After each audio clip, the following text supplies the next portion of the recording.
You know what? I am so blessed to be here at Geoffrey's Inner Circle. And what's even great, I have the owner himself, one of the most respected businessmen in Oakland. He's into everything, philanthropy, community events, supporting the community, politics. Mr. Pete is the man. Thank you for all the great times I spent here at Geoffrey's. How are you doing, sir? Wonderful. Nice of you to ask. I'm okay, though. You okay? We're here in Oakland, California, the capital of the world. That's right, the capital of the world, and we're at the capital of the place to be is Geoffrey's Inner Circle here at 410 14th Street. Yes. Holla. Holla. So let's talk about some of the events that you have here, sir. We've had a multitude of events. We're getting ready to celebrate our 23rd or maybe 24th year anniversary at this particular venue, and we've had some of the greatest that have come through here, from Muhammad Ali to Michael Jordan.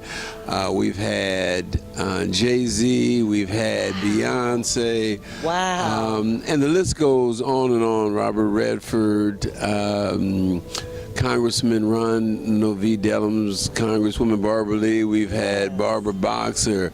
And the list goes on and on in terms of the people that have visited our establishment. I think in the Bay Area it's unequal in terms of the cross-section of people that have come through here. Right. Ayanna Van Sant, I mean, just you name it.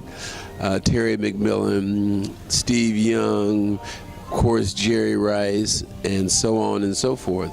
They've been here, and that helps authenticate the establishment. Right, but I think that speaks to who you are as a businessman, as a philanthropist, as a community leader. You know, I think that speaks to who you are and what you've built here. And you've given us, Oaklanders, a great establishment to come and visit, party, great food, great people, great atmosphere. Pour it on. The way he looked at, wait a minute, you got to see the way he looked at me. No, that's real. Yeah, we've had some good times here at the Inner Circle.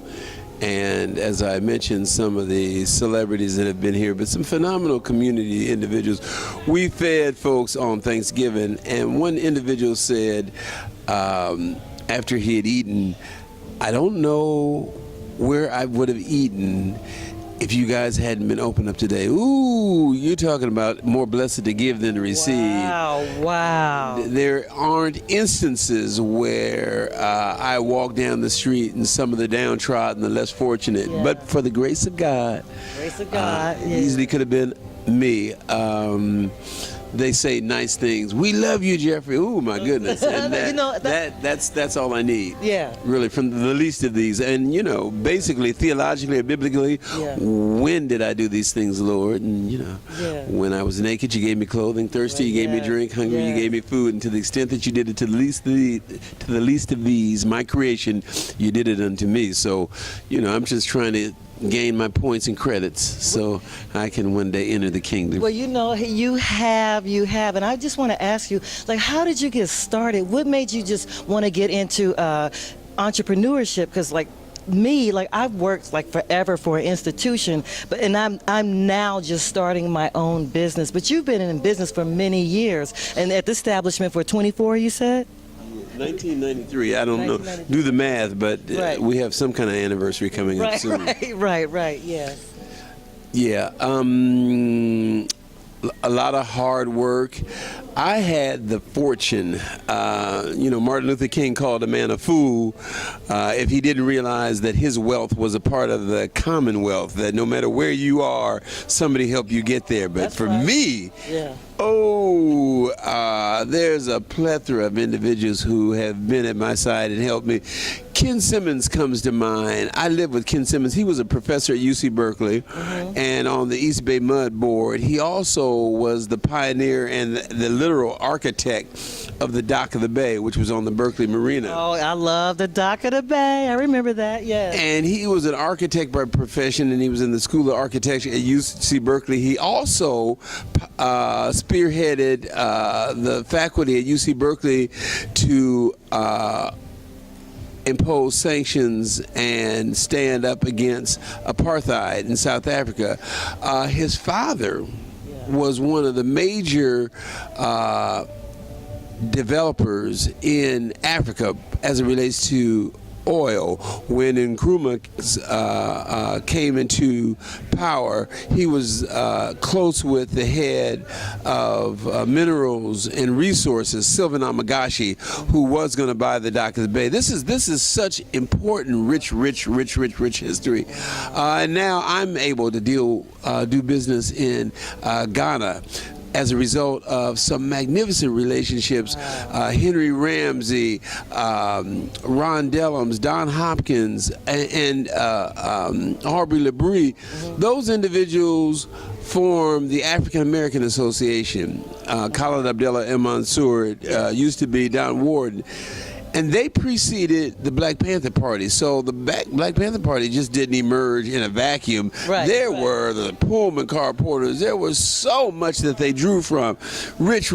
But Oakland was the genesis, is the genesis. And this venue that we're in right now was a private all-white male club. Do you hear that? This was a private all-white male club right here?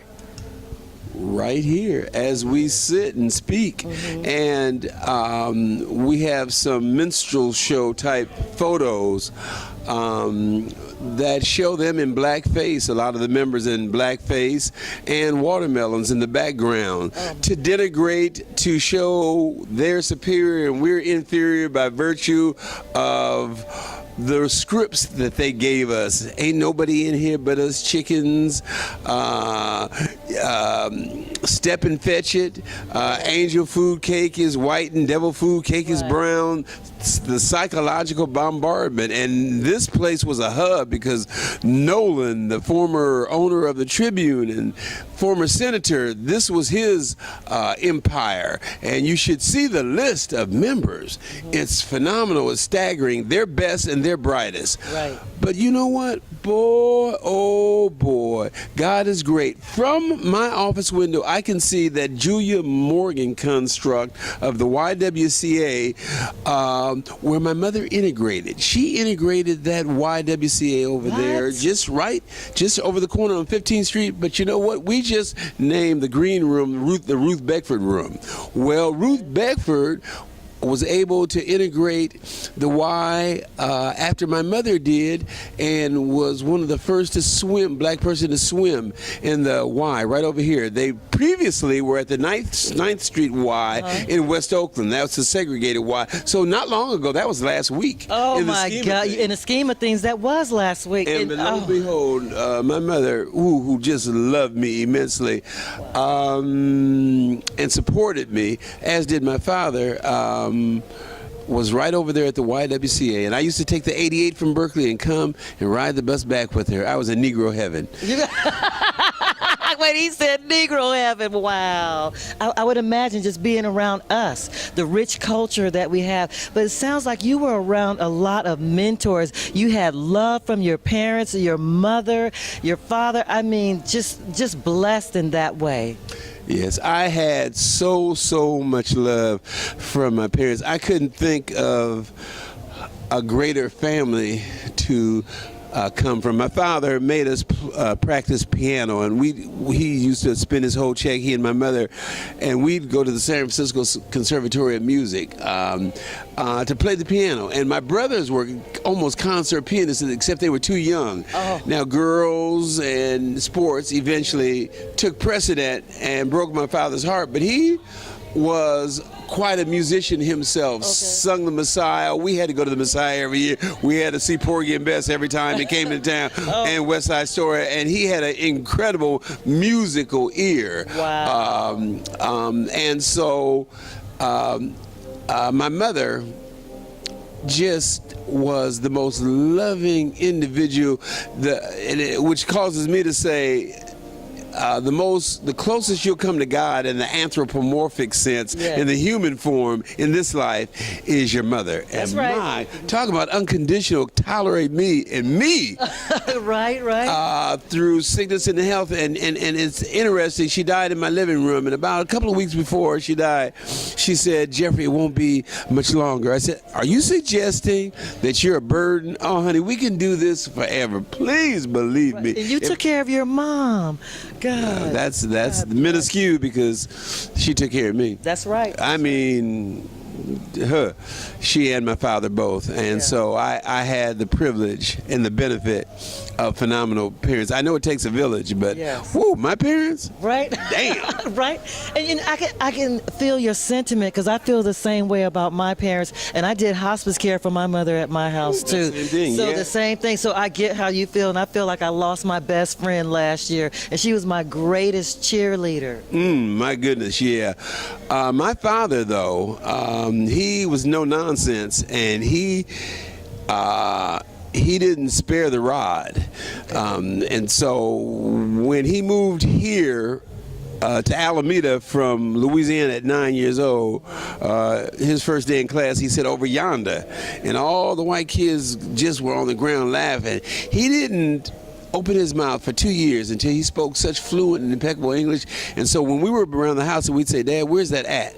I mean, we would get murdered just for mispronouncing words. Right. It worked to our benefit, but you know, he was a hell of a stand-up guy. But just my mother used to say, "Not in the head, Herman. Don't hit those kids in the head." Oh Lord, Lord. We had it coming. Oh, you had it coming. You had it coming. But don't you? It made you the businessman that you are today. And I just want to thank you for your time, for your love, for giving to the community. You are a mentor to a lot of people. You are a mentor to me. I just appreciate all the times that I've come here and just celebrated good times and just life and seeing great people. So thank you. Thank you so much, and I've had to tolerate Brenda Vaughn, but you know, that's a small price to pay. Right. Who's counting? Who's counting? Well, thank you, sir. You know, I love you, and I'm sure the Bay Area loves you. And with that said, I gotta give Mr. Pete a hug. Thank you. Some do, some love me. A lot don't, but anyway. Well, I do. Thank you. Thank you. Thank you.